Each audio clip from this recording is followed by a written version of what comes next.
আসসালামু আলাইকুম, স্বাগতম সবাইকে। আশা করি সবাই অনেক অনেক ভালো আছেন এবং সুস্থ আছেন। আজকের এই ভিডিওর মধ্যে আমরা নিউজ ইভেন্টের ইমপ্যাক্ট সম্পর্কে কিছু গুরুত্বপূর্ণ আলোচনা করব। আশা করি পাশেই থাকবেন। সো তার আগে একটা বিষয় দেখায় নেই, যারা এখনও ফরেক্স লিডার বিডি এই চ্যানেলটা সাবস্ক্রাইব করেন নাই দ্রুত সাবস্ক্রাইব করতে পারেন। আর যারা এখনও ফরেক্স লিডার বিডি লাইভ এই চ্যানেলটা সাবস্ক্রাইব করেন নাই দ্রুত সাবস্ক্রাইব করতে পারেন। কারণ আমি কাজ করার সময় যখন লাইভ মার্কেটে অ্যানালাইসিস করি তখন টুকটাক কিছু ভিডিও এখানে শেয়ার করি, যাতে মানুষের একটা এক্সপিরিয়েন্স তৈরি হয় লাইভ মার্কেট সম্পর্কে। ইভেন এই চ্যানেলটার মধ্যে উইকলি অ্যানালাইসিসগুলোও আপলোড করা হয়। সো এই চ্যানেলটা ট্রেডিং লাইফের জন্য অনেক অনেক ইম্পর্টেন্ট অ্যান্ড ভ্যালিউ অ্যাড করে। যারা এখনও সাবস্ক্রাইব করেন নাই দ্রুত সাবস্ক্রাইব করতে পারেন। তো চলেন এখন ভিডিওর দিকে শিফট হওয়া যাক। তো আজকের এই ভিডিওটা রেকর্ড করার উদ্দেশ্য হচ্ছে কি, যারা আমার এই ফরেক্স লিডার বিডি লাইভ চ্যানেলটার ভিডিও দেখেন, স্পেশালি যারা এই ভিডিওটা দেখছেন যে মার্কেট যখন বাস দেয়, তারা খুব ভালো কইরা জানার কথা যে আমি যখন ট্রেড করতেছিলাম তখন অ্যারাউন্ড এই জায়গার থেকে মার্কেটটা আমারে টেক প্রফিট না দিয়া পুরো ব্যাক করছে। ইভেন এখানে আমার একটা পেন্ডিং অর্ডার ছিল বাইংয়ের জন্য, বাট এখানে আমার কিছু রিস্ক ম্যানেজমেন্টের কিছু পার্সোনাল ব্যক্তিগত রিস্ক ম্যানেজমেন্ট সিস্টেম আছে আমার তাগড়া লেভেলের। ওইগুলোর জন্য কি হয়েছে, আমি একটু বেশি সেফলি ট্রেড করতে গিয়ে অ্যারাউন্ড 6 পিপসের জন্য মনে হয় আমার এই ট্রেডটা প্লেস হয় নাই। বাট আমি যখন সকালে ঘুম থেকে ওইটা দেখতে পারছি যে আমার ট্রেডটা টেক প্রফিট হিট করে নাই, পাশাপাশি আমার এখানে পেন্ডিং অর্ডার ট্যাপ করে নাই, তখন আমার মন মেজাজ একদম খারাপ হয়ে গেছিলো। আমি বলছি যে এখানে একটা সেলিং প্রেশার আসবো। আমি তখন লাইভ মার্কেটে বসে বলে দিছিলাম যে এইখানে একটা সেলিং প্রেশার আসবো, আর আমি যদি দেখি যে সেলিং প্রেশার আসতেছে তাহলে আমি সেল করে দিব। কারণ এই সেলিং প্রেশারটা যদি আসে তার মানে আমি যে এটা জানি কেন সেলিং প্রেশার আসবে, এটা হায়ার টাইম ফ্রেমের লেভেল থেকে সেলিং প্রেশার আসবে। যদি এই সেলিং প্রেশারটা আসে তারপরে আর আমি এই লেভেলের আশা করতে পারবো না। দ্যাটস ওয়াই আমি এখানে ট্রেডটা ক্লোজ করে দেবো বলছি, আর আমি ক্লোজ করে দিছিলামও। যখন দেখছি এই সেলিং প্রেশারটা আসা শুরু করতেছে তখন আমি সাথে সাথে ক্লোজ করে দিছি, আর আমি বলছি যে আমি আজকে আর ট্রেড করবো না, আমার মাথা নষ্ট হয়ে গেছে, পুরা মাথা গরম হয়ে গেছে। বাট পরে কি দেখলাম আমি, যে মার্কেটের মধ্যে একটা নিউজ ইভেন্ট আছে, সেটা হচ্ছে কি এনএফপি। এনএফপি আর এনএফপি নিউজ মানে কি সেটা কিন্তু আমি ডিটেইল সহকারে এতদিন যাবৎ এই ইভেন্টগুলো সম্পর্কে বকবক করতেছিলাম। বাট আফসোসের বিষয় হইতাছে এইটা, যে আমি যখন এইটা নিয়ে মানুষরে বুঝানোর জন্য লাইভ মার্কেটে একটা নিউজ ইভেন্ট সম্পর্কে রেকর্ড করে বোঝানোর সময় কাজ করতেছিলাম, তখন এইখানেও একটা জোন ড্র করছিলাম, ঠিক আছে। আর এইখানে একটা জোন ড্র করে রাখছিলাম, আমি যেগুলো ডিলিট করে দিছি পরে, কারণ পরে আর ইচ্ছা ছিল না যেটা নিয়ে কাজ কাজ কাজ করবো বা কথা বলবো। কারণ যে সমস্যা হইতেছে সেটা হইতেছে, আমি যখন লাইভে কাজ করি তখন রেকর্ড যখন করি, কথা যখন বলি তখন হচ্ছে কি মাইক্রোফোনটা চালু রাখি, বাকি টাইম মাইক্রোফোনটা ইচ্ছা করে অফ করে রাখি। সো আমি যে অফ করে রাখছিলাম মাইক্রোফোনটা, আমি পুরো ভিডিও রেকর্ড করছি, প্রত্যেকটা জোন, এইখান থেকে কেন মার্কেট যাইতে পারে, এইখান থেকে কেন মুভ করতে পারে, এইখান থেকে কেন একটা বাইং প্রেশার আসতে আসে, নিউজ ইভেন্টের যেই আমার যে ডেটাটা আসতে পারে সেইটার পরে কি হইতে পারে, কতটুকু ইম্প্যাক্ট পড়তে পারে, যেহেতু এনএফপি নিউজ আমি এত ইম্পর্টেন্ট কথাগুলো বলছি। বাট আফসোসের বিষয় যে আমার মাইক্রোফোনটা অফ ছিল, দ্যাটস ওয়াই আমি ভাবছিলাম যে ভিডিওটা আপলোড করবো না। বাট পরে ভাবলাম যে না, অ্যাটলিস্ট কিছু কথা বলে রাখা যায় এই নিউজ ইভেন্ট সম্পর্কে। যদিও স্টপ লস হিট করছে দেখতে পারতেছেন, এটার ঘটনা আছে, আমি সবগুলো ক্লিয়ারলি বলতাছি। বাট যে লাইভের যে ফ্লেভারটা ছিল ওই ফ্লেভারটা পাইতেছেন না, এটা হইতেছে আমার একটা ভুলের কারণে এই সমস্যাটা হয়েছে। আর আমার এটা এটা পুরোটাই আমার দোষ আর আমার ভুল, ঠিক আছে। আর আমি এর জন্য অনেক অনেক ক্ষমা প্রার্থী, আমার ভুল হয়ে গেছে, আমার ক্ষমা করে দেন। তো এখন বিষয় হইতেছে এখানে কি ছিল ঘটনা। এখানে যে পুরাপুরি একটা ডাউনের ট্রেন্ড দেখতেছেন, এটা হচ্ছে নিউজ ইভেন্টের কিছু প্যাটার্ন আছে বা কিছু টেকনিক আছে নিউজ ইভেন্টের সাথে কাজ করার জন্য। এটা হইতেছে ওই প্যাটার্নগুলোর ভিতরে বা টাইপগুলোর ভিতরে একটা, যেখানে মার্কেটটা আমরা দেখতে পারতেছি স্ট্রংলি সেলিংয়ে আসতেছে, ঠিক আছে। এখন এনএফপি নিউজ ডেটার উপরে ভ্যারি করতেছে কতটুকু হাই ইম্প্যাক্ট করতে পারে, আর এনএফপি নিউজগুলো কিন্তু ডিরেক্টলি কারেন্সি লেভেলে রিলেটেড, ঠিক আছে। সো আমি ফরেক্স ফ্যাক্টরির ভিতরে যখন চেক করছি তখন আমি দেখতেছিলাম যে আমার যেই প্রিভিয়াস ডেটা ছিল এনএফপির সেইটার থেকে হিউজ কম, হিউজ লেভেলের কম, ঠিক আছে, নেগেটিভ আসতেছিল, পূর্বাভাসী নেগেটিভ আসতেছিল। সো যখন দেখছি পূর্বাভাসী এত হিউজ নেগেটিভ আসতেছিল, তার মানে আমার যে এই লেভেলটা মার্কেট এখানে ইনকমপ্লিট রাখছিল সেটা কমপ্লিট করে দিতে পারে। অ্যারাউন্ড ধরেন যে এইখানে যে আমি তো এখান থেকে ট্রেড প্লেস করছি, ইজিলি মার্কেট এখানে আসা পড়ছে, তার মানে কি আমার অলরেডি বাইং প্রেশার পাওয়া শুরু করছে, ঠিক আছে। আর লাস্ট ব্রেক হইতেছে এইটা। সো এইটা সো এখন কথা হইতেছে এইটা আমার জন্য ম্যাটার করতেছে না, বাট এইখান থেকে যদি নিউজ ইভেন্টের ইম্প্যাক্টটা আসে তাহলে আমার অ্যারাউন্ড 100 পিপসের মতো মুভ এই জায়গায় তো পড়বো নিউজ ইভেন্টের। ইভেন অনেক হিউজ নেগেটিভ ইম্প্যাক্টের পূর্বাভাস দেওয়া হইতেছে আমার আগে ভাগে। সো আমার ট্রেন্ডও বলতেছে যে এটা একটা টাইপ যেহেতু কাজ করার মতো নিউজ ইভেন্টের সাথে। সো আমি তো প্রপার জায়গার ভিতরে পাইছি, প্রপার জায়গার ভিতরে এন্ট্রি পাইছি, এই জোনরেও মোটামুটি লিকুইডিটি খাইছে। সো আমার তো হিসাব মধ্যে চরমভাবে মিলতেছে, আমি তো রেকর্ড করতেছি, বুঝাইতেছি, এই হইতাছে ওই হইতাছে, এভাবে যাইব, সব ডেটা বুঝাইছি, মানে পুরা ডিটেল সহকারে বুঝাইছি।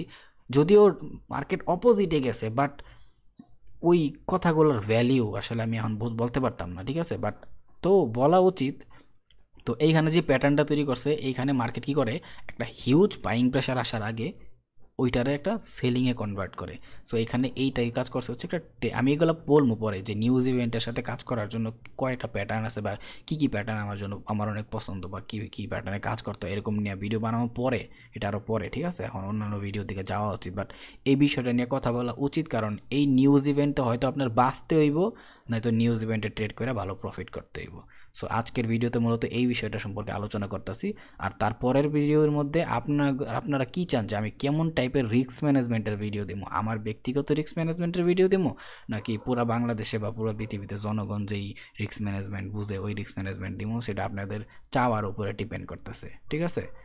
তো আপনারা কি চাইতেছেন সেটার উপরে ডিপেন্ড করতেছে, কমেন্টে বলবেন। যদি বলেন যে ভাই আপনার মতো করে রিস্ক ম্যানেজমেন্টের ভিডিও দেন, যে আপনি কীভাবে রিস্ক ম্যানেজমেন্টের দেখেন, তাহলে আমি ওই অনুযায়ী ভিডিও দিব, নাহলে আজকে রিস্ক ম্যানেজমেন্টের ভিডিওটা আপলোড দিতাম আমি, ঠিক আছে। তো এখন বিষয় হইতাছে এই যে একটা হিউজ সেলিং আসছে, একটা ট্রেন্ড হইয়া, ঠিক আছে। তো আমার এখান থেকে একটা বাইং প্রেশার আসবে, আমি ইজিলি জানি, জোন ড্র করে রাখছি, ট্রেড হইতাছে, মার্কেট প্রেশারে যাইতাছে। বাট যখন টাইমটা হয়েছে নিউজ ইভেন্টের, তখন অ্যাকচুয়ালি মার্কেটটা এই জায়গায় 6:30 বাজে ছিল, আমার এখনও মনে আসে 6:30 বাজে নিউজ ইভেন্টটা ছিল। আমি একটা কাজ করি, আমি একটু ফরেক্স ফ্যাক্টরির ভিতরে যাই, ঠিক আছে। ফরেক্স ফ্যাক্টরির ভিতরে যাই, এই যে ফরেক্স ফ্যাক্টরির ভিতরে আসলাম, আমাদের নিউজ ইভেন্টটা ছিল হচ্ছে এই যে 3 তারিখে ছিল, আমি হ্যাঁ 3 তারিখে ছিল। এই যে দেখেন, এই যে নিউজ ইভেন্টটা এনএফপি, নন ফার্ম এমপ্লয়মেন্ট চেঞ্জ। কেউ যদি বলে যে এনএফপি সম্পর্কে জানে না, ওরে সবাই মিলে গিয়ে জুতা খুললে মজা দিয়ে বেরোবেন, ঠিক আছে। আমি ভিডিও কিন্তু বহুত আগে দেখাই দিছি, প্রপার ওয়েতে দেখাই দিছি। আর আমি যেভাবে নিউজ ইভেন্টগুলো সম্পর্কে ডিটেল দেওয়ার ট্রাই করছি, পুরা সোনার বাংলাদেশে আমি কোনো ভিডিওর ভিতরে এখন পর্যন্ত দেখি নাই যেভাবে বোঝাই দিতে। সো এখন দেখেন আমি এখানে কি ডেটা দেখতেছিলাম, আমি ডেটাটা দেখি, যদিও ওখানে আরও আছে average hourly earning unemployment rate, ঠিক আছে, আনএমপ্লয়মেন্ট রেট, আনএমপ্লয়মেন্ট ক্লাইমস, এই সবগুলো কিন্তু সেম, ঠিক আছে। তো ওইগুলো দেখা দরকার নাই। মেইন নিউজ ইভেন্টই আমার যেইটা, সেইটা হইতেছে এইটা, নন ফার্ম এমপ্লয়মেন্ট চেঞ্জ। কয়টা বাজে? সন্ধ্যার দিকে, 6:30 বাজে। আর মন রাখবেন, নিউ ইয়র্কের ভিতরেই সবচাইতে ইম্পর্টেন্ট নিউজ ইভেন্টগুলো আসে, আর ওইগুলোর ইম্প্যাক্টগুলো পাওয়া যায় নিউ ইয়র্কের মধ্যে, ঠিক আছে। আর এটা কিন্তু অলরেডি নিউ ইয়র্কের টাইম স্টার্ট হয়ে যাওয়ার ওই সময়গুলোর ভিতরে পরে, ঠিক আছে। মানে ওই সময়ে নিউ ইয়র্কের সবাই রেডি হয় যে আমরা আসতেছি বড় ভাইয়েরা। তো বুঝতেই পারতেছেন, এটা কিন্তু জাস্ট এর আধা ঘন্টা পরেই নিউ ইয়র্ক স্টার্ট হওয়ার কথা 7টা বাজে। সো এই টাইমটাও মোস্ট ইম্পর্টেন্ট আমার জন্য, 6:30, 7টা, 8টা, 9টা, এগুলো হেভি ইম্পর্টেন্ট টাইম। সো পরে মার্কেট সেশনের সময় আমি এই কথাগুলো বলবো, প্যারা নেই। মার্কেট সেশনের ভিডিও আমি চেষ্টা করবো যথেষ্ট পরিমাণে আমার মতো দেওয়ার মতো। সো দেখি। তো এখন কথা হইতেছে এই যে নন ফার্ম এমপ্লয়মেন্ট চেঞ্জ, এইটা দেখতে পারতেছেন। সো এইটার ডেটার একটু দেখেন তো কি আসছে, পজিটিভ ডেটা আসছে। কোন কারেন্সির জন্য একটু খেয়াল করি তো আমরা, ইউএসডি কারেন্সির জন্য। সো এখন যদি আমরা গোল্ডের ভিতরে ট্রেড করি, এক্স এ ইউ মানে কি গোল্ড, আর ইউএসডি মানে কি ডলার। এখন এই পেয়ার অনুযায়ী নর্মালি আমরা কি বুঝি, যেহেতু যখন বেস কারেন্সির শক্তি বেশি থাকবো, তখন বেস কারেন্সি বাড়বো, মানে মার্কেটের উপরের দিকে নিয়ে যাব, ঠিক আছে। বেস কারেন্সি যখন শক্তিশালী হবো মার্কেটের উপরের দিকে নিয়ে যাব, আর যখন কট কারেন্সি শক্তিশালী হবো মার্কেটে কই নিয়ে যাব, নিচের দিকে নিয়ে যাব। এক কথায় বেস কারেন্সি আপনি বাই করতেছেন মানে কট কারেন্সি সেল করতেছেন, আর কট কারেন্সি বাই করতেছেন মানে বেস কারেন্সি অটোমেটিক সেল করতেছেন। এটাই হইতেছে বিষয়, একটার সাথে একটা কম্পেয়ার করে। সো এই হিসাবে এখন আমরা কি বলি, যদি ইউএসডির শক্তি বাড়ে তাহলে ইউএসডি কোন দিকে যাইব, যেহেতু কট কারেন্সি নিচের দিকে যাইব, মার্কেটে কোন দিকে নিয়ে যাব, নিচের দিকে নিয়ে যাব। ওকে, এখন বিষয় হইতেছে এইখানে, আশা করি একটু বুঝছেন। এটা সবাই জানে, আমি জানি, তাও বললাম। অনেকে নাও জানতে পারে। তো এখন বিষয় হইতাছে ডেটাটা কি আসছে, সবুজ ডেটা, পজিটিভ ডেটা। একটু প্রিভিয়াস ডেটাটা আমরা দেখি তো। 1,44,000 হচ্ছে কি প্রিভিয়াস ডেটা ছিল, 1,44,000। ওকে, এখন আমি কেন বাইংয়ের জন্য দেখতেছিলাম 1,11,000। ডিস্টেন্সটা একটু দেখছেন, ডিস্টেন্সটা একটু খেয়াল করছেন, 1,11,000, 1,44,000 থেকে।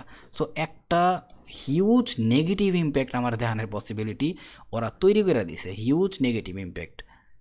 কিন্তু ডেটাটা কি আসছে দেখেন, 1,47,000। মানে আমার তো ডেটাটা নেগেটিভ আসেই নাই, প্রিভিয়াস ডাটাতে কম আসেই নাই, বরং প্রিভিয়াস ডাটারেও আরও ছাড়ায় গেছে পজিটিভ হইয়া। শুধু এইটাই না, এইটা ছাড়াও আমার ব্যক্তিগত কিছু টাইপ আছে বা ব্যক্তিগত কিছু অ্যানালাইসিস আছে, ওই অনুযায়ী ট্রেন্ডের মধ্যে পড়ছে। মানে আমি এগুলো নিয়ে একটু পরে আলোচনা করবো। সো বুঝতে পারতেছেন যে কেন মার্কেটটা এতটুকু সেলিং আসছে, আর কেন আমি বাইং ডিরেকশনে ট্রেডটারে খুঁজছি, নিউজ ইভেন্টারে খুঁজছি। কারণ আমার পূর্বাভাসটাই এরকম ছিল। পূর্বাভাস যারা দেয় ওরা তো আমার সাথে ভালো মার্কেটের বুঝে, তাই না? সো এখন কথা হইতেছে, চলেন আমরা একটু ডিরেক্টলি মার্কেটের দিকে যাই। সো ঘটনা বুঝতে পারতেছেন, আমার টার্গেট যা ছিল, তার মানে এখানে ভ্যালিড টার্গেট ছিল।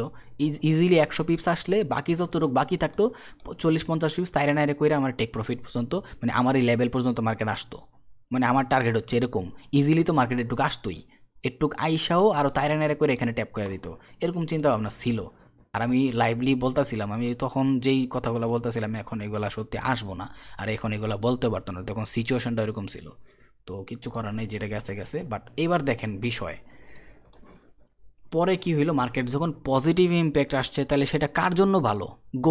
গোল্ড আর ইউএসডির কারেন্সি পেয়ার, যেহেতু হচ্ছে কি এক্স এ ইউ গোল্ড, আর একটা কি ইউএসডি, ইউএসডি। যেহেতু ইউএসডির ভিতরে পজিটিভ ইম্প্যাক্ট আসছে, সেটা ভালো ইউএসডির জন্য। ক্ষমতা কার? ডলারের। মার্কেট কই নিয়ে যাব? নিচে নিয়ে যাব। একদম ওই কাজটাই করছে, মানে 6:30টা হওয়ার সাথে সাথে, ঠিক আছে, ডাটাটা আসছে একেবারে বুম। কয় মিনিট লাগছে একটা জিনিস খেয়াল করেন তো, মানে 1 মিনিটের ভিতরে মার্কেট এই জায়গায় চলে আসছিল, 1 মিনিটের মধ্যে। তারপরে বাকিটা 5 মিনিটে কনভার্ট করছে, আবার 5 মিনিট এটা, তারপরে 5 মিনিট, মানে 15 মিনিট। জাস্ট 15 মিনিটে মার্কেট অ্যারাউন্ড 400 পিপসের মতো মুভ দিছিল মনে হয়। আমি ভুলে গেছি, আমি একটু দেখি ডাটাটা কয় মিনিটে মুভ দিছিল, মন নাই। অ্যারাউন্ড কয়শো পিপসের মুভ দিছিল, 370। আমি একটু এইদিকে আনি, 370-80 মুভ দেখা যেতেছিল। ওকে, 380-র কাছাকাছি মুভ দিছিল। সো 380 পিপস জাস্ট 15 মিনিটে। তো যারা এইখানে এখন এতটুকু ইম্প্যাক্ট কেন আসলো, 400 পিপসের কাছাকাছি ইম্প্যাক্ট কেন আসলো, সেইটা হচ্ছে আমি একটু পরে বলতাছি, কারণ এখানে আমার কিছু নিউজ ইভেন্ট সম্পর্কে নিজের কিছু আমার ব্যক্তিগত আছে, সেইগুলোর উপরে বলতাছি। সো আশা করি বুঝছেন যে এখানে নিউজ ইভেন্টের বিষয়টা কী হয়েছে। আমি একটু কাজ করি, আমি একটা ভিডিও যে রেকর্ড করছিলাম ওইখান থেকে ইম্প্যাক্টটা যখন পড়ছে জাস্ট এতটুকু চালু করে দেয় একটু, ঠিক আছে?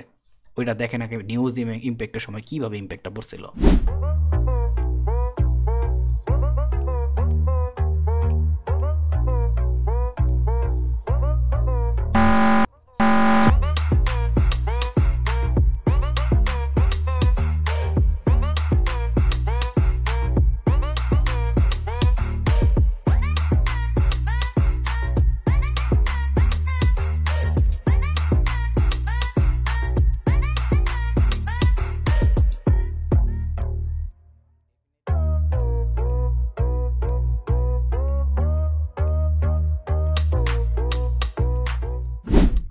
তো যারা এই নিউজ ইভেন্টের ইম্প্যাক্টটা দেখছেন, এখানে শিক্ষণীয় বিষয় হইতাছে দুইটা।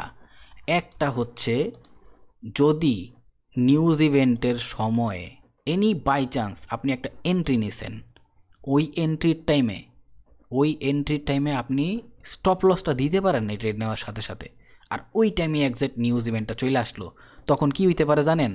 এই যে একটা 400 পিপসের মুভ আইছে, আপনার যত বড় অ্যাকাউন্ট থাকুক না কেন, আপনার অ্যাকাউন্ট গ্লো করে ফেলাইতে পারে। এই একটা রিস্ক। সো নিউজ ইভেন্টটাকে বাঁচা শিখতে হইব। নিউজ ইভেন্ট খুব খতরনাক জিনিস, যদি কোনো সময় পইরা যান। এই জন্য যারা ট্রেড করে নিউজ ইভেন্ট সম্পর্কে জানা দরকার আছে, ফান্ডামেন্টাল জানা দরকার আছে। আর যেহেতু দরকার আছে, এই জন্যই আমি এতগুলো দিন লাগায়া ফান্ডামেন্টাল বিষয়গুলো নিয়ে আলোচনা করছি, যাতে এটার ভ্যালিউটা সবাই বুঝতে পারে, যে কারেন্সি লেভেলে কতটুকু এটার ভ্যালিউ আছে। ঠিক আছে? ওকে, আর আমি ছাড়া যদি অন্য কাউরে দেখেন যে ফান্ডামেন্টাল নিয়ে কথা বলে, এত বছর যেহেতু কেউ বলে নাই, কেউ বলবেও না, এত বছর যাবত যেহেতু কেউ ফান্ডামেন্টাল নিয়ে কথা বলেও নাই, আর যদি কেউ বলেও কন্টেন্ট তৈরি করব, শিক্ষণীয় না, কন্টেন্ট তৈরি করব যেটা দেখতে পারবেন, এই কত সুন্দর দেখতে, কি সুন্দর গ্রাফিক্স, ওই গ্রাফিক্সই দেখেন আপনারা। ঠিক আছে, তো এখন কথা হইতাছে যে বিষয় এখানে একটা শিক্ষণীয় পাইলেন। দ্বিতীয় বিষয় কি শিক্ষণীয়, যে যদি নিউজ ইভেন্টের মধ্যে আপনার স্টপ লসও পড়ে না, এই যে স্টপ লস সেট করছেন মনে করেন, এই স্টপ লস সেট করার পরও 1 মিনিটে যে নিউজ ইভেন্টের একটা বাড়ি মারে না, হাই ইম্প্যাক্টের নিউজগুলো যে বাড়ি মারে, ওই একটা বাড়িতে স্লিপেজ নামের একটা ওয়ার্ড আছে নিউজ ইভেন্টের, ওই স্লিপেজ ওইয়া আপনার অ্যাকাউন্টের থেকে আরও বহু ডাবল লস। ধরেন যে আপনার এই জায়গায় কত নিছেন, 30 পিপসের স্টপ লস ছিল, স্লিপেজের কারণে আপনার স্টপ লস খাইব 70 পিপসের। এরকমটা আমার সাথে হয়েছে, আমি স্টপ লস দেওয়ার পরেও। তো আমি এখানে যেহেতু আমার সাথে হয়েছে এই কারণে আমি বললাম। তো অনেকে বিশ্বাস করবো, অনেকে করবো না, বিশ্বাস না করলে আপনার ইচ্ছা, বিশ্বাস করলেও আপনার ইচ্ছা, আমার দেয়ার বিষয় না এগুলা। সো এই দুইটা বিষয় শিক্ষণীয় আছে। আরেকটা বিষয় শিক্ষণীয় কি, সেটা হচ্ছে যদি নিউজ ইভেন্ট সম্পর্কে নলেজ বানাইতে পারি, তাহলে এই লসটা প্রফিটে কনভার্ট হইব। বুঝতে পারছেন তো? আর নিউজ ইভেন্ট থেকে কিন্তু যেগুলো নর্মাল নিউজ ইভেন্ট, ঠিক আছে, দুই ধরনের, একটা হাই ইম্প্যাক্ট, একটা লো ইম্প্যাক্ট। সো হাই ইম্প্যাক্টের নিউজ ইভেন্ট আসা মানে হইতেছে আপনি আরামসে 100 পিপস থেকে 150 পিপস ইজিলি, 100 পিপস থেকে 150 পিপস ইভেন্ট থেকে একটা মোমেন্টামে অল্প কিছু সময়ের ভিতরে আর্ন করতে পারবেন। এর চেয়ে তো বেশি দেয়, আমি জাস্ট বললাম মিনিমাম তো 100 পিপস আসেই। তো আরেকটা হচ্ছে লো ইম্প্যাক্ট, যেটা কি করে একটা লং টার্মে, এইখানে দেখেন 15 মিনিট না, আরেক যে শর্ট টার্ম যেটাগুলো আছে একটু একটু স্লোলি নিউজ ইম্প্যাক্ট আসে, হাই ইম্প্যাক্ট, আর হচ্ছে লো ইম্প্যাক্ট। সেটা কি করে 30 মিনিট থেকে 1 ঘন্টা যাবত, 1 ঘন্টা 30 মিনিট থেকে 1 ঘন্টা যাবত একটা ইম্প্যাক্ট ফেলে, আস্তে আস্তে আস্তে আস্তে ইম্প্যাক্ট ফেলে। সো ওইটা দেখা গেছে যে এত বেশি একটা ইম্প্যাক্ট দেয় না, তাও মোটামুটি ট্রেন্ডের সাথে হইলে। তো আমি এগুলো নিয়ে একটু পরেই কথা বলতেছি। সো একটা কাজ করি চলেন, এবার আমরা ডিরেক্টলি আমগোর যে বিষয়গুলো নিয়ে শেখা দরকার, বা আমি যেই বিষয়গুলো নিয়ে আলোচনা করা দরকার, এই ভিডিওটা মেক করতেছি, ওই জিনিসগুলো নিয়ে একটু আলোচনা করি। ঠিক আছে, এই ভিডিওটা মেক করার কারণ হইতেছে এই কয়েকটা বিষয়ের কারণে। আপনার যে এতদিন যাবত যে ফান্ডামেন্টাল নিয়ে বললাম, নিউজ ইভেন্ট সম্পর্কে আলোচনা করলাম, চিল্লাচিল্লি করলাম, ওইগুলা সম্পর্কে একটু ধারণা নেওয়া উচিত আপনাদের। এইগুলো হচ্ছে আমার ব্যক্তিগত বিষয়, যেগুলো আমার আপনাদের জানানো উচিত, যেগুলো আপনাদের জানানো উচিত আমার দায়িত্ব। সো এগুলো নিয়ে একটু কথা বলি, যে নিউজ ইভেন্টের যে ইম্প্যাক্ট, সেটার উপর এখন আমরা কিছু বিষয় শিখব। এখন কথা হইতেছে এই নিউজ ইভেন্টারে আবার কিন্তু দুইভাবে মানুষ ভাগ করে। দুইভাবে মানুষ ভাগ করে কিনা জানি না, বাট আমি দুইভাবে ভাগ করি। একটা হচ্ছে কি লং টার্ম, একটা হচ্ছে কি লং টার্মের মার্কেটের ফান্ডামেন্টাল, আর একটা হচ্ছে শর্ট টার্মে মার্কেটের ফান্ডামেন্টাল। ফান্ডামেন্টাল কি এই নিউজের ইম্প্যাক্টগুলো। সো লং টার্ম কি, শুরুতে আমি লং টার্ম নিয়ে একটু কাউকাউ করি, আমার কাউকাউ করতে অনেক ভালো লাগে, সরি মজা করতেছি। সো লং টার্মের এই ফান্ডামেন্টাল মানে কি, যখন একটা কারেন্সির প্রত্যেকটা সেক্টরের ভিতরে প্রপার ওয়েতে ওয়ার্ক করে আর সব কিছু পজিটিভ থাকে, কোন ওয়েগুলা বা কোন সেক্টরগুলা, যেগুলো আমি নিউজ ইভেন্টের ভিতরে বুঝে আসছি, হইতে পারে সেটা এনএফপি লেভেলে, সিপিআই লেভেলে, জিডিপি লেভেলে, ঠিক আছে। তো বুঝতেই পারতেছেন আনএমপ্লয়মেন্ট, এমপ্লয়মেন্ট, যত ধরনের বিষয় আছে, ইনফ্লেশন রেট, সব দিকে মার্কেটটা ভালো করে গ্রো করে, ওদের পুঁজি বাজারে ভালো করে গ্রো করতেছে, সবগুলো সেক্টরে খুব ভালো করতেছে, তখন ওইটা কি হয়, একটা লং টার্মের ফান্ডামেন্টাল ইস্যুতে তৈরি হয়। আর লং টার্ম ওই কারেন্সিটা ওই ডিরেকশনে শিফট করে, যদি ভালো হয় ভালো ডিরেকশনে শিফট করে, খারাপ হইলে খারাপ ডিরেকশনে শিফট করে। যেমন ইউএসডির কারেন্সি সম্পর্কে যদি বলি, গোল্ড এতটুকু উঠছে কেন এটা বলতে পারেন? কারণ অনেকেই জানে না যে আমেরিকান ডলারের ভ্যালিউ ডে বাই ডে অনেক ইনফ্লেশনে ভুগতেছে। ওরা এত পরিমাণে ডলার ছাপাইছে লাস্ট, ওরা বহুত মানে এটা জিও পলিটিক্যাল ইস্যুতে চলে যায়, আমি এখানে বলতেছি না, বাট মনে করেন যে ডলারের ভবিষ্যৎ খুবই হুমকির মুখে আছে। আর এইখানে আরেকটা বিষয় বলা যায় যে যদি পরবর্তী বিশ্বযুদ্ধ হয়, সেটা একমাত্র আমেরিকার কারণে হইব। আর এইখানে কয়েকটা জিনিস রিলেটেড থাকবো, একটা হচ্ছে কি ওদের কারেন্সি, দ্বিতীয়টা হচ্ছে গোল্ড, তারপর এটা হচ্ছে অয়েল। এই তিনটা বিষয় হচ্ছে কি বিশ্বযুদ্ধের সাথে, তৃতীয় বিশ্বযুদ্ধের সাথে কানেক্টেড থাকবো। আর হচ্ছে যতবার বিশ্বযুদ্ধ হয়েছে, যারা আমার কারেন্সি সম্পর্কে গল্পটা শুনছিলেন, তারা একটা জিনিস খেয়াল করবেন, যতবার বিশ্বযুদ্ধ হয়েছে ততবার কি হয়েছে, এক একটা রুলিং স্টেট চেঞ্জ হয়েছে। মানে কি পৃথিবীর যারা কন্ট্রোল করবো যে ক্ষমতা, পৃথিবীর বস, ওরা চেঞ্জ হয়েছে। সো তৃতীয় বিশ্বযুদ্ধ হইব এই ক্ষমতার লড়াই, পৃথিবীর বস হওয়ার লেগা। আর আমি মনে করি এখনও একটা সেক্টরের দিকে পুরাপুরি আটকাইতে পারতেছে না, সেটা অয়েল সেক্টরে। সো যেইটা এখন মিডল ইস্টে একটা কাহিনী চলতেছে, যতদিন পর্যন্ত ইরানের হাতে বা মুসলিমদের হাতে বা মিডল ইস্টের ভিতরে পারমাণবিক না আসতেছে, ততদিন পর্যন্ত বিশ্বযুদ্ধের আশা করবো না। আর যদি ইরানের হাতে বা পারমাণবিক আইসা পরে, ওই দিন থেকে তৃতীয় বিশ্বযুদ্ধের দিকে দিন গণনা শুরু করতে হইব, এটা শিওর।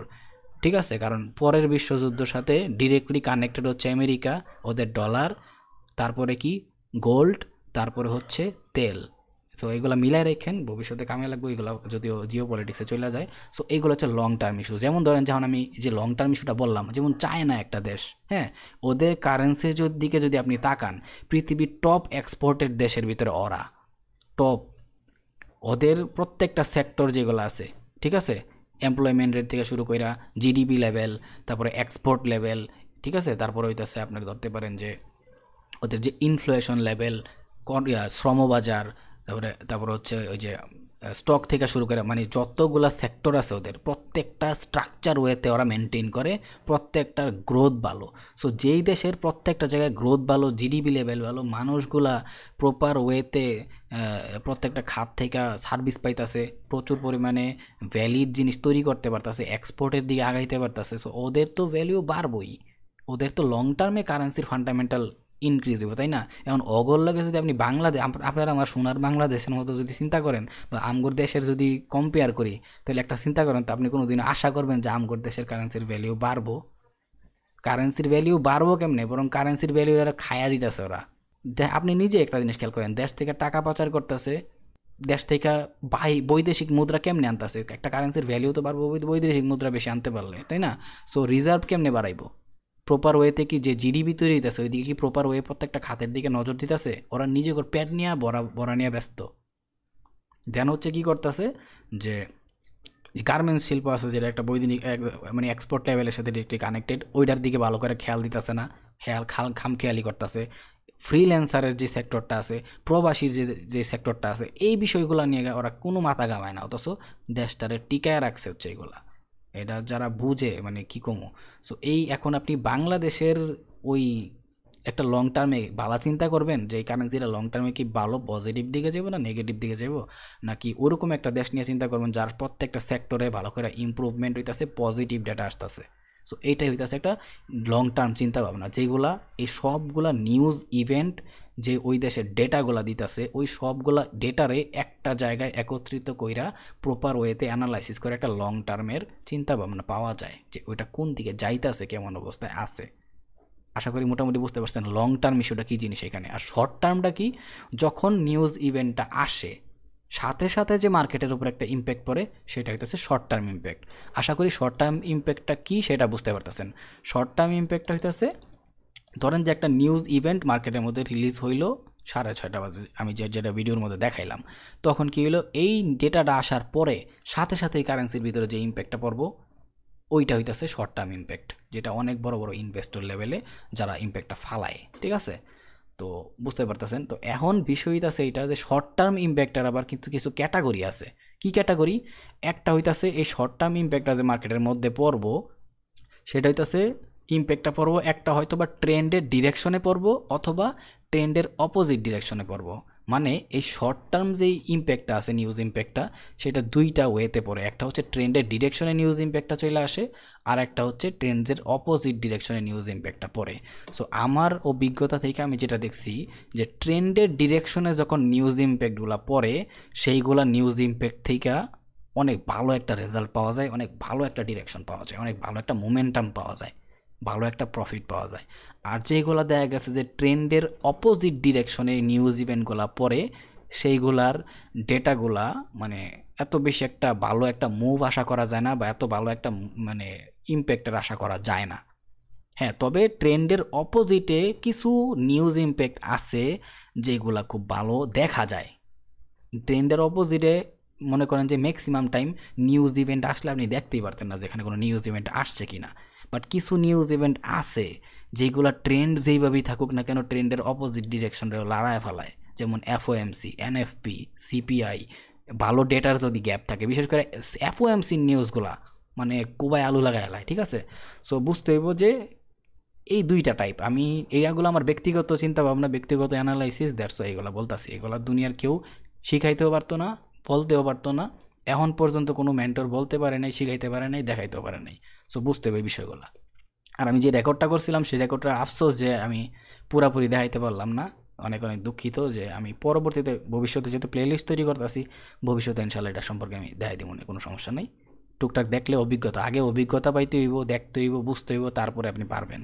সেটা অনেক অনেক কিছু কাহিনী আছে এখানে। তো এই কারণে আর আমি মনে করেন যে প্র্যাকটিক্যালে বিশ্বাস করি, ঠিক আছে। তো আমি কিছু করার নাই, তো ট্রাই করি আর কি, চেষ্টা করি। তো যতটুকু আল্লাহর ভরসা, দেখা যাক। তো এখন হইতাছে এই যে আমরা ট্রেন্ডের অপোজিট ডিরেকশন বুঝলাম, এটা তো বুঝলেন যে কোন নিউজ ইভেন্টগুলো দেখা যেতে পারে। তো একটা আমার অভিজ্ঞতা মতো আমি যেটা দেখছি, এই ট্রেন্ডের অপোজিট ডিরেকশনে নিউজ ইভেন্ট যদি হাই ইম্প্যাক্টেও পড়ে, সেইটা ডিউরেশনটা একটা বেশি হয় না। যতটুকু পর্যন্ত নিউজ ইভেন্টের ইম্প্যাক্ট থাকে, ততটুকু পর্যন্তই একটা ইম্প্যাক্ট দিয়া পরে আবার নিজের মতো চলা শুরু করে। সো এই কারণেই সবচাইতে ভ্যালিড আর সবচাইতে মজাদার নিউজের ট্রেড করে মজা হইতেছে ট্রেন্ড ডিরেকশন। যদি খালি এই ট্রেন্ডের ডিরেকশনে আপনি নিউজ ইভেন্টগুলো পান, তাইলে বুঝবেন যে ভাই আপনার চান কপাল, দৌড় দিয়া গিয়া পাশের বাড়ির ভাবির কপালের মধ্যে কপালটা কষা দিয়ে আয় পড়েন। তাহলে আমরা এটা বুঝলাম যে ট্রেন্ডের ডিরেকশন একটা, ট্রেন্ডের অপোজিট ডিরেকশন এটা। শর্ট টার্মের ভিতরে এই দুইটা চিন্তা ভাবনা আমরা করতে পারি। ওকে, এখন এই যে ট্রেন্ড ডিরেকশন, এই যে ট্রেন্ড ডিরেকশন, এই ট্রেন্ডের ডিরেকশনে যখন নিউজ ইভেন্ট আসবো, সেইটারে আবার দুইটা ক্যাটাগরিতে আমি ভাগ করি। একটা হইতাছে কি ফাস্ট ইম্প্যাক্ট, আরেকটা হচ্ছে স্লো ইম্প্যাক্ট। এবার এই দুইটা সম্পর্কে আমি একটু কথা বলি, ফাস্ট ইম্প্যাক্ট আর স্লো ইম্প্যাক্ট। এই যে ভিডিওটা আমি একটু আগে দেখাইলাম, যে দেখতেই পারতেছেন যে 5 মিনিটের ভিতরে কি একটা, মানে একটা 5 মিনিট তো দূরেই থাক, 5 মিনিটের ক্যান্ডেল ছিল, বাট 1 মিনিটের ভিতরে মার্কেটটা অ্যারাউন্ড কয়েকশো পিপস মুভ দিয়ে দিছে। 1 মিনিটের ভিতরে টাস করে জাস্ট একটা বাড়ি মারছে। এইটা হচ্ছে ফাস্ট ইম্প্যাক্ট, ট্রেন্ডের ডিরেকশনে পড়ছে ফাস্ট ইম্প্যাক্ট, আর মুভটা দেখছেন। আরেকটা হচ্ছে কি স্লো ইম্প্যাক্ট। আর এই ফাস্ট ইম্প্যাক্ট সম্পর্কে যদি আরেকটু বিষয় বলি, সেটা হচ্ছে ফাস্ট ইম্প্যাক্টের যেই বিষয়টা, সেটা হচ্ছে কি ফাস্ট মানে 10 থেকে 15 মিনিট। এই ফাস্ট ইম্প্যাক্টটা কি হয়, 10 থেকে 15 মিনিটের মধ্যেই নিউজের যে একটা ইম্প্যাক্ট, যে একটা ক্ষমতা, সেটা দেখায় দিব।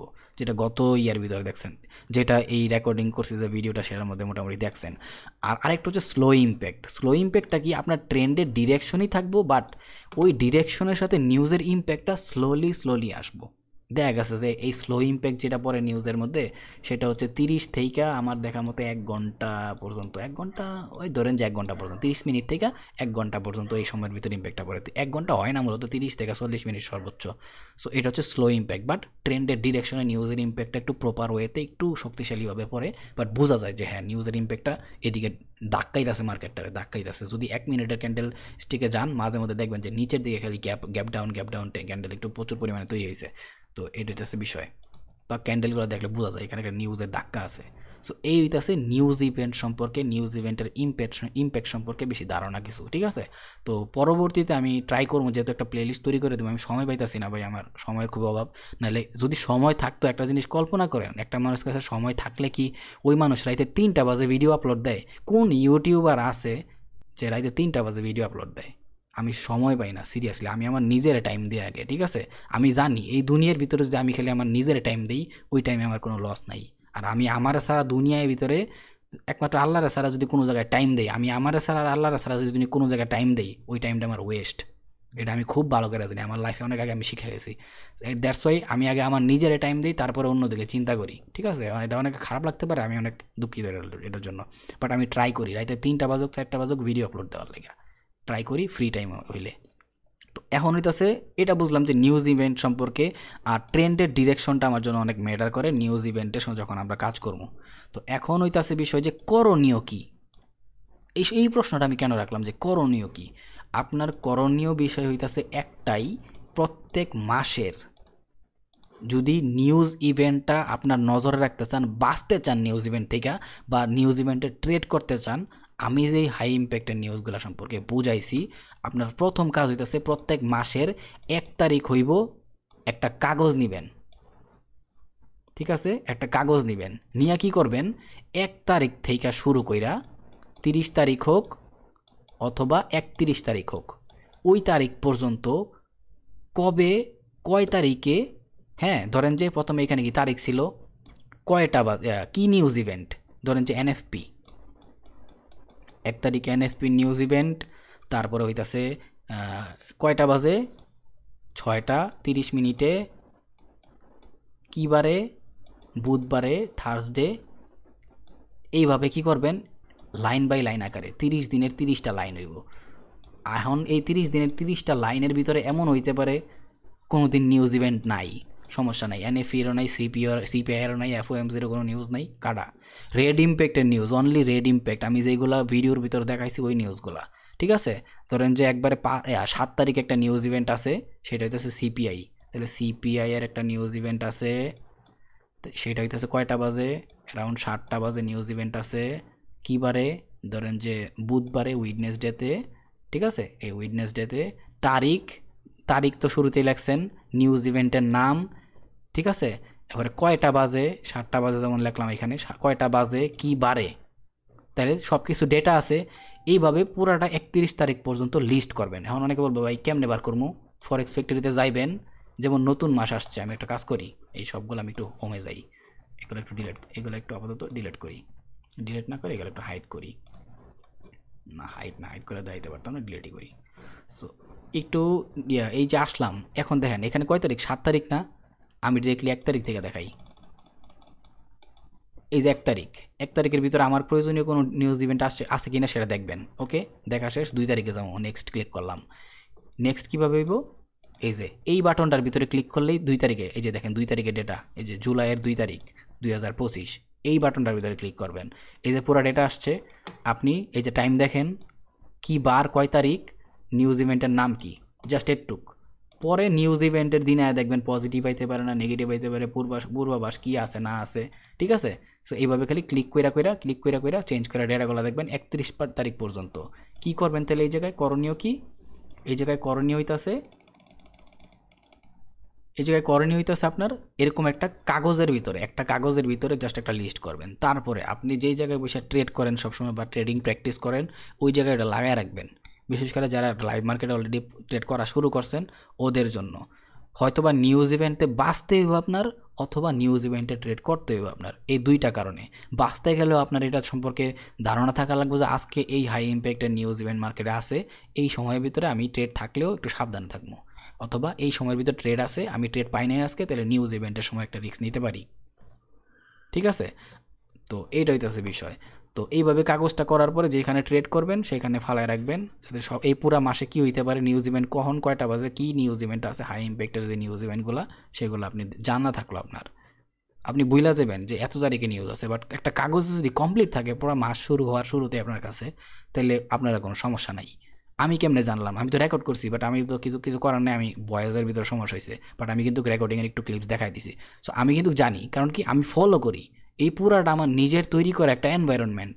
সো আপনি ট্রেডিং করতে গেলে আপনার এনভায়রনমেন্ট তৈরি করতে হবে, আর আপনার এনভায়রনমেন্ট মানে হচ্ছে আপনার রুলস, আর ট্রেডিংয়ে রুলসের বাইরে গেছেন মানে আপনি শেষ। তো যাই হোক, অনেক বক করছি, অনেক উল্টাপাল্টা কথাবার্তা বলতে পারি, আমি ছোটো মানুষ, আমার ভুল হয়ে গেছে, আমাকে ক্ষমা করে দেন। তো সবাই ভালো থাকেন, আমি দোয়া করি। তো আর কমেন্টের মধ্যে অবশ্যই বইলা দিয়েন যে রিস্ক ম্যানেজমেন্টের ভিডিওটা কীরকম চাইতেছেন, আমার নিজের মতো রিস্ক ম্যানেজমেন্টের ভিডিও চাইতেছেন, আমি নিজে যেটা ফলো করি, নাকি হচ্ছে পুরা পৃথিবীর জনগণ বা বাংলাদেশের জনগণ, বাংলাদেশের মেন্টররা যেসব শিখায় ওইসব টাইপের নিউজ রিস্ক ম্যানেজমেন্ট চান, তাহলে এটা একটু কমেন্টে বইলা দিলে ভালো হয়। কারণ আজকের ভিডিওটার জায়গায় আমি রিস্ক ম্যানেজমেন্টের ভিডিও বানানোর দরকার ছিল, বাট এইটাও দরকার ছিল, জন্য এটা বানাই দিলাম। তো পরের ভিডিওটা ইনশাল্লাহ, তো যেহেতু ফ্রি আছি একটু, সো যত দ্রুত সম্ভব রিস্ক ম্যানেজমেন্ট সম্পর্কে একটু কমেন্ট করেন যে কেমন রিস্ক ম্যানেজমেন্টের ভিডিও চাইতেছেন, তারপর আমি ওই ভিডিওটা ক্রিয়েট করে দিয়ে দেবো, ঠিক আছে। তো আজকের মতো এখানে বিদায় নিতে আসি, সবাই ভালো থাকেন, সুস্থ থাকেন, আল্লাহ হাফেজ, আসসালামু আলাইকুম।